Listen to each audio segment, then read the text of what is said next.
Coming up on Locked On Dodgers, opening day went really well for the Dodgers. They knocked off the D-backs 8-2. Big games for Will Smith and James Outman, among others. We're going to talk all about that. Vince will have the in-person report later in the episode. A lot of fun opening day, first of 162. So happy to have baseball season back and so happy to be here to talk Dodgers with you. Let's get started. You are Locked On Dodgers, your daily Los Angeles Dodgers podcast. Part of the Locked On Podcast Network, your team every day.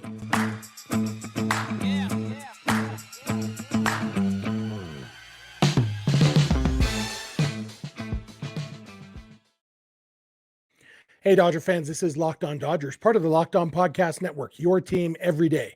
Thank you for making Locked On Dodgers your first listen every weekday morning. Remember, this show is free and available on all podcast platforms and on YouTube simply by searching for Locked On Dodgers. Or even better, go ahead and subscribe wherever you're watching or listening right now, and then you will never miss a day because you know we're not going to. If this is your first time with us, I am Jeff Snider.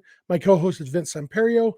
We're doing a split episode today, so I will be with you for the first half. Vince will be with you for the second half. Vince was at Dodger Stadium in person for tonight's home opener. I was watching from my home in Utah, so we have different perspectives on it. Vince and I are both lifelong Dodger fans, just like you are. We've also both spent time covering the Dodgers in the press box and the locker room, so we're not quite insiders, but we bring you the smart fans perspective on our boys in blue every weekday morning. And this game, first game of 162, we're not going to overreact to one game. The Dodgers won 8-2. It was a really, really good game. There were a couple people who had really bad performances, but overall, good game for the Dodgers and great game for the offense. Julio pitched really well. The Dodgers aren't going to go 162-0. They're probably not even going to go 111-51 like they did last year. But you know what? Every single day that they play, I'll take a win over a loss. You'll find later in the season, I'm pretty big on preaching about not getting too down about losses too. And I'm not going to get too up about a win. But I am excited about this win because there was some fun stuff to see. James Outman hit a home run. He had 2 hits. Interesting thing about James Outman, he now has 20 career plate appearances and still has a BABIP, batting average on balls in play, of 1,000. He has still never in his major league career grounded out or flied out. He has a lot of hits and a couple home runs and a lot of walks and a lot of strikeouts. Not a lot of walks, but a few walks and a lot of strikeouts. That's who James Outman is. He went 2 for 3 in this game. His one out was a strikeout. And I think he now has gotten out 8 times in the big leagues. All 8 of them have been strikeouts. So it's a funny, it's not going to continue. Right now, though, the player with the most career plate appearances who has a career BABIP of 1,000 is relief pitcher Jesse Chavez. I think he's still active. I know he was last year. Either way, he's a pitcher, so he's never going to bat again. So he finished his career 2 for 22 with 20 strikeouts. So James Outman is only 2 plate appearances behind Chavez. Now, as soon as Outman does ground out or fly out for the first time, that goes away because then his BABIP is no longer 1,000. But right now it's kind of fun. His home run was beautiful. It was hit hard, opposite field, left center field. He put a really good swing on it, and then had a single that he went second on an error bobble by the outfielder later in the game. James Outman's a good hitter. Like, he's going to get his strikeouts, but he is a good hitter, good fielder. He played good defense. It was an exciting game to be a James Outman fan. Overall, he went 2 for 3. He scored 3 times. He had the first run of the season for the Dodgers and the first home run of the season on separate plays. He walked earlier in the game, and Will Smith eventually drove him in. Will Smith had the first 3 RBIs of the season for the Dodgers, but Outman scored the first run and hit the first home run. He ended up scoring 3 times, all 3 times that he was on base, with 2 hits and a walk, 2 RBIs on the homer. Just a really, really good game for James Outman. And the other one is Will Smith. Smith went 3 for 4. He had a double with nobody on, and then he had a 2-run single and an RBI single. And then later he had a sac fly. So he came to bat 5 times, was productive in 4 of them. Ended up with 4 RBIs and a run scored on his 3 hits. Freddie Freeman went 2 for 4 with a run and an RBI. JD Martinez had an RBI single. David Peralta had 2 hits, both of them the opposite field, one of them off a lefty. It was overall team effort. Oh, Miguel Rojas, 2 for 4 out of the 9 hole with a run scored. Had a ground rule double, might have scored a run. Outman was on first and might have scored if the ball hadn't bounced over the wall. Probably not. I think there was nobody out at the time, so they probably would have held Outman anyway. But yeah, I mean, Rojas contributed. Everybody except for Mookie Betts, Max Muncy, and Miguel Vargas had at least one hit. Vargas and Muncy, Vargas and Betts both got on base on walks and scored a run. Vargas was actually on twice. He walked twice. Mookie went 0 for 4 and had 3 strikeouts, which wasn't ideal for him, but he did have a walk and a run scored. Muncy had the worst game of anybody on the team, went 0 for 5 with 5 strikeouts. It was weird. The first one he struck out looking on a pitch that he didn't like the call. It was probably the right call. It was on the inside corner. And then he swung and missed a lot tonight. As Dave Roberts said after the game, he probably won't strike out 5 times in a game again this year. It was the first time in his career actually that he's done that. And so not much to be worried about. It's one game and really a good example of not getting too low on things. Muncy will probably hit pretty well in game 2 of the season. He's going to be fine. He had a good spring. He's healthy. So no reason to think this was anything other than a bad game against a really good pitcher. Zach Gallen is really, really good. And that was one of the most impressive things to me about this game was the Dodgers knocked around Zach Gallen. And it wasn't like they just dominated him. He struck out the side. Well, struck out 3 batters. Will Smith had a double in there, but Zach Gallen had 3 strikeouts in the first inning, had a 1-2-3 inning in the second inning, didn't have any strikeouts though. And I kind of mentioned, he didn't strike anybody out. That's progress. And then the next inning, Will Smith had his 2-run single for the Dodgers to tie the game at 2. And then a couple innings later, it was the 5th inning that the Dodgers finally knocked Gallen out of the game. They were up 4-2 when he left the game. After he left, they tacked on another run that was charged to him. So in all, Gallen pitched 4 2/3 innings, 6 hits, 3 walks, and 5 earned runs. Zach Gallen last year finished 5th in the Cy Young voting, and he deserved it. He is really, really good. He had a pretty lousy 2021 season. Other than that, his career, he has been awesome. His ERA has been between 2.5 and 2.9 every season other than 2021. He's just a really good pitcher. Great stuff. And we saw that at times. He struck out 7 in his 4 2/3 innings. But the Dodgers, they got to him. They hit the ball. And doing that against a guy like Zach Gallen, like I said, I'm not going to take too much from one game. But when you can beat a guy like Zach Gallen, who's really, really good, it makes me feel good about this lineup. David Peralta was kind of funny after the game in the locker room talking to the media. And a reporter asked him, we didn't know what to expect from this team. Are you surprised? Blah, blah, blah, blah. And Peralta said, what do you mean you didn't know what to expect? We got a great team. And I kind of love the semi-belligerent confidence that Peralta was talking about. It was a fun game. We were going to have fun anyway. It's opening day. Baseball season's back. And opening day is always exciting. This was a fun opening day game. I'm excited to listen to Vince talking about the in-person report. The stadium looked electric. The new LED lights were cool on Outman's home run. A dude ran on the field during the 7th inning stretch to propose to his girlfriend and got trucked by the security guard. Just this game had everything. Julio had what turned out to be a good game. I'm going to come back in a minute. I'm going to talk about Julio's game because it was scary at first. It started to make me a little bit worried, but it ended up pretty darn good. So I'm going to come back and talk about Julio in a minute. Thank you for making Locked On Dodgers your first listen every weekday morning, and please keep it Locked On Dodgers. Hey, the basketball tournament is heating up, and there's no better place to get in on the action than FanDuel, America's #1 sportsbook. That's because right now FanDuel is giving new customers a no-sweat first bet up to $1,000. That's up to $1,000 back in bonus bets if your first bet doesn't win. Just go to FanDuel.com/lockedon and sign up today to claim your no-sweat first bet.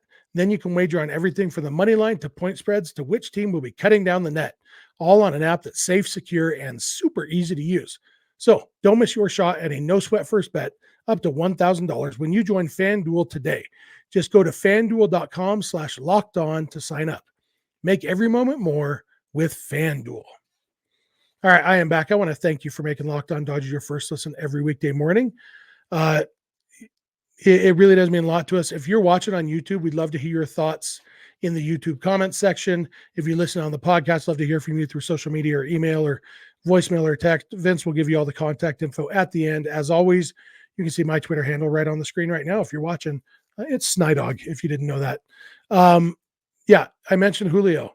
He got the opening day start for the first time in his career and looked a little shaky. He allowed a run in the first inning and then another run in the second inning.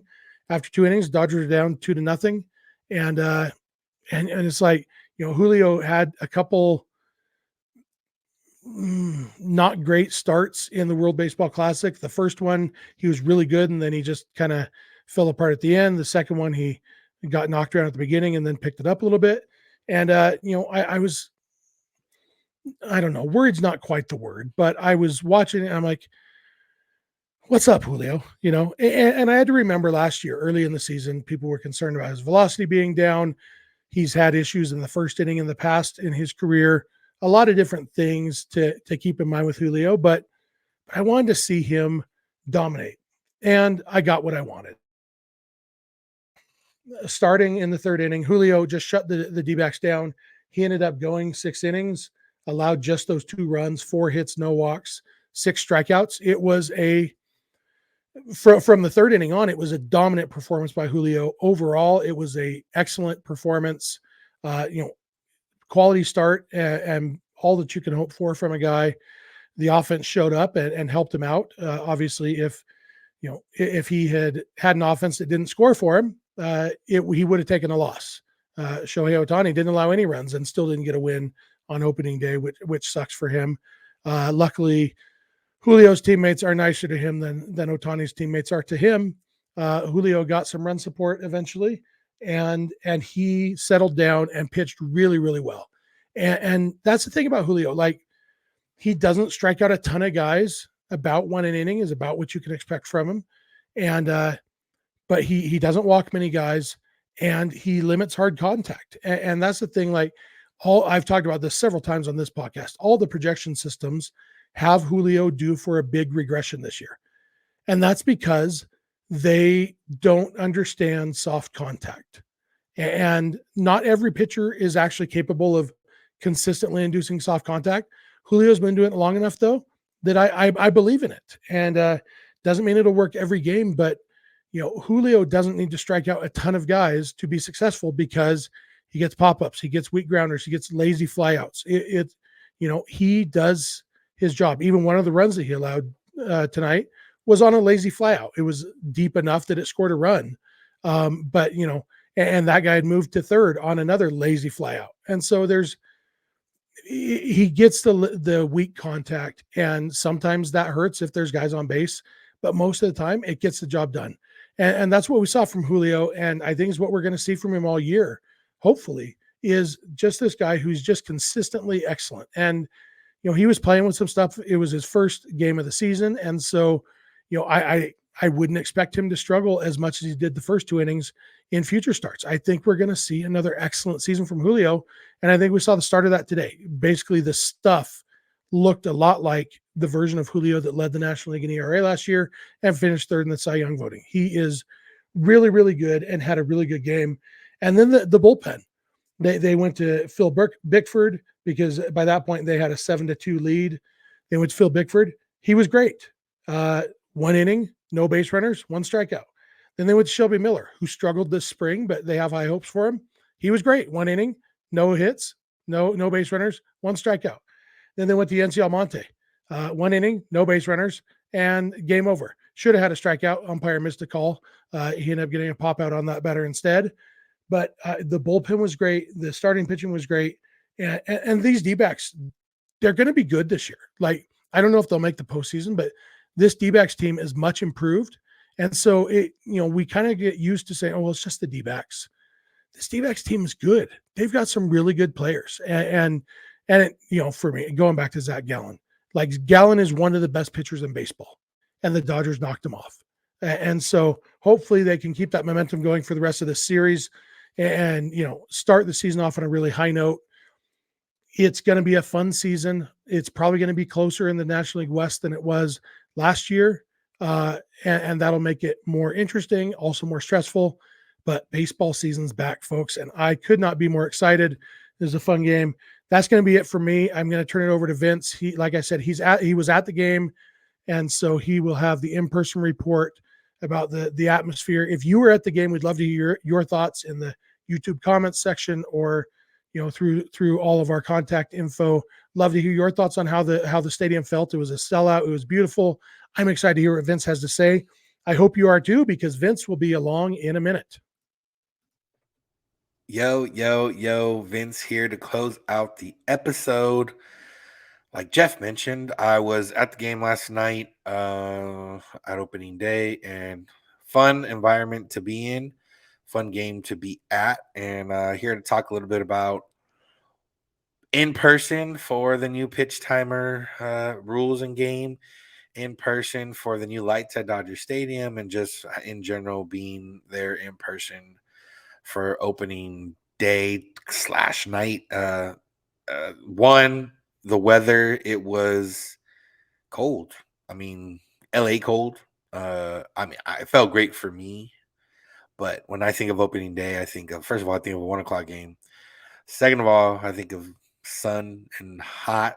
And third of all, I don't think of a tarp. But when fans were getting there, the tarp was on about 3 hours before game time. There was no batting practice by either team on the field. And I think just in general, the first game being a night game, I don't know, it just felt a little off the whole day. It didn't feel like opening day. I'm used to going to opening night, but that's the second game at Dodger Stadium of the season. So it's a little bit different. This one, I don't know. I wasn't a huge fan of it. I prefer the opening day 1:00 games. But whatever it is, that's what we're working with, and that's what we had. But other than that, the crowd was pretty solid overall. Pretty arriving early enough, at least for the most part. So that's always a good sign. And yeah, being in stadium, walking into Dodger Stadium is always going to be an experience, a fun experience, a great experience. A feeling that's indescribable sometimes. That's how I felt walking back in there and being surrounded by Dodger fans, just being at Dodger Stadium, watching the Dodgers, especially for this season that we talked about. I'm really excited to see what these guys can do, and for it to go the way it went, gave us plenty of chances to root, gave us plenty of chances to see what the new lights can do, gave us plenty of chances for some of those Dodger fans to leave a little bit early and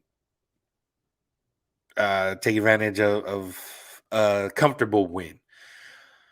But all that, I want to talk about the pitch timer and how it felt being at the game. Other than the fact that when you looked up at the 1 hour mark and we were in the top of the 5th inning, that's when you noticed it. I don't think you really noticed it in the moment. Obviously, if you're looking directly at the pitch timer, clock, whatever you want to call it, you notice that, but you don't notice like the game being played at a pace that feels, it might feel a little different, but it doesn't feel out of the ordinary. It doesn't feel like, oh my God, this game's going so fast. Like you don't feel it in the moment. Until, like I said, that's how I looked up and I'm like, oh, it's the 5th inning and it's 8:12 right now. I think I remember checking my phone at 8:12 and it was the 5th inning. And you're like, oh, this game is going along.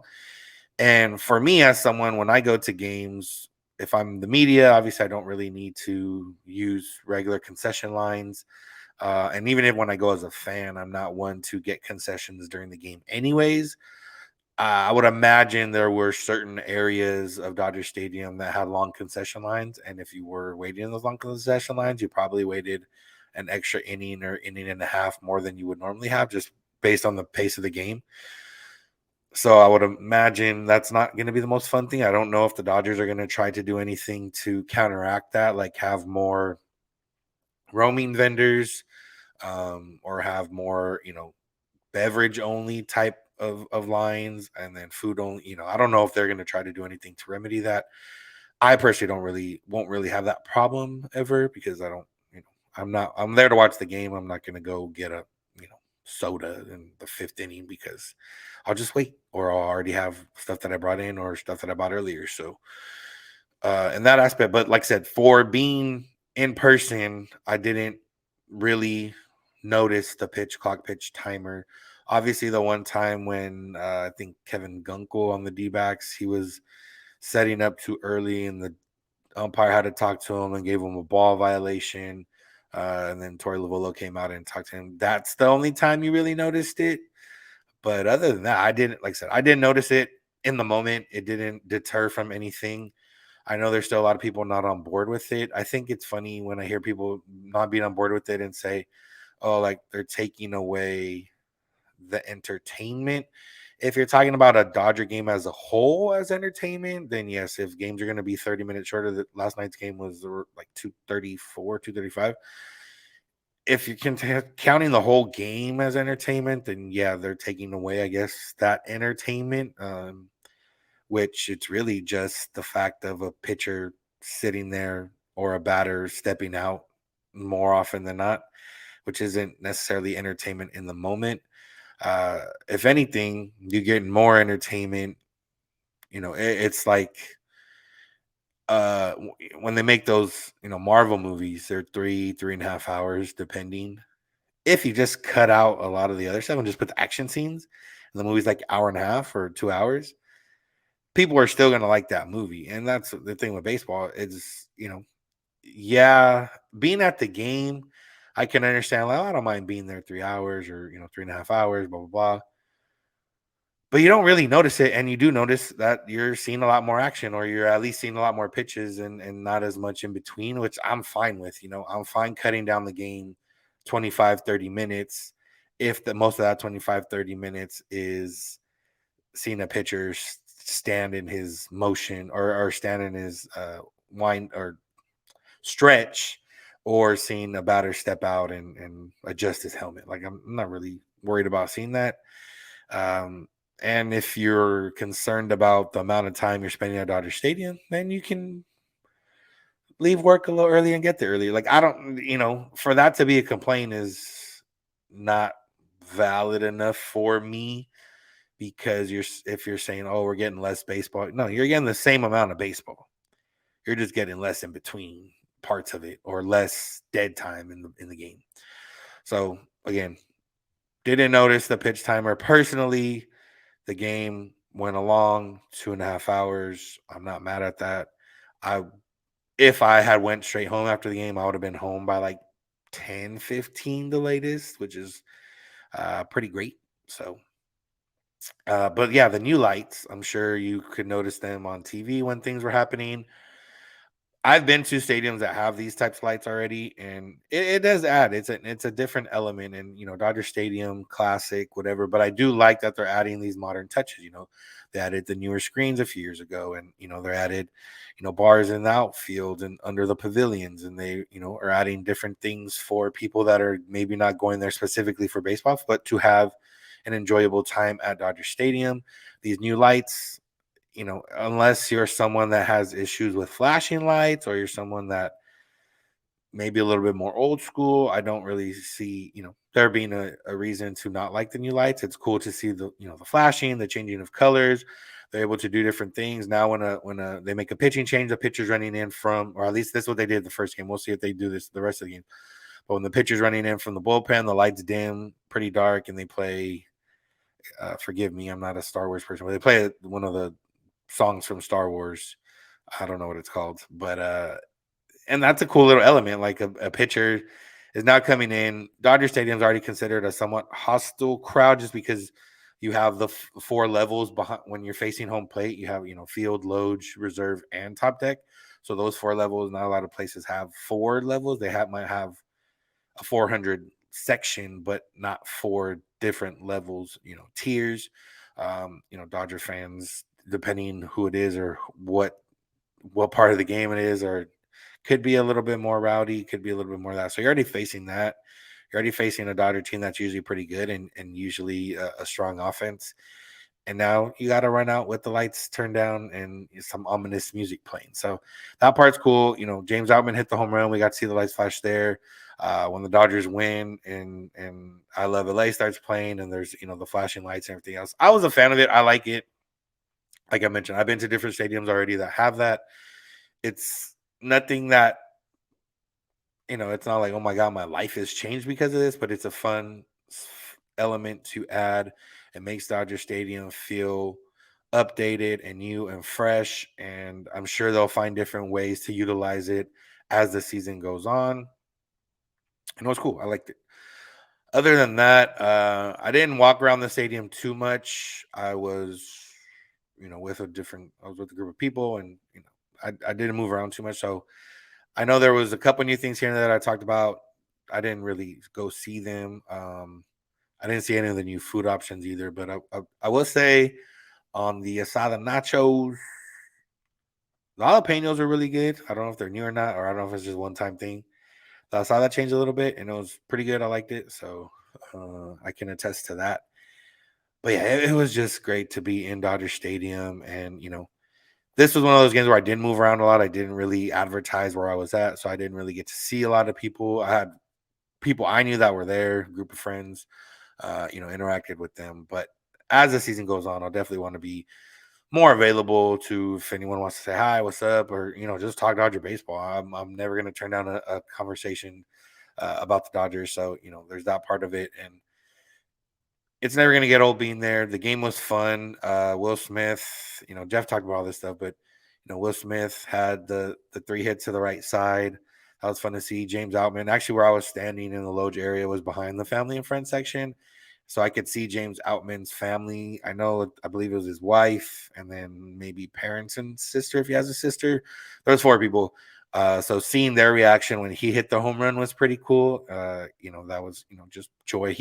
It wasn't his first career major league home run, but it was his first home run at Dodger Stadium.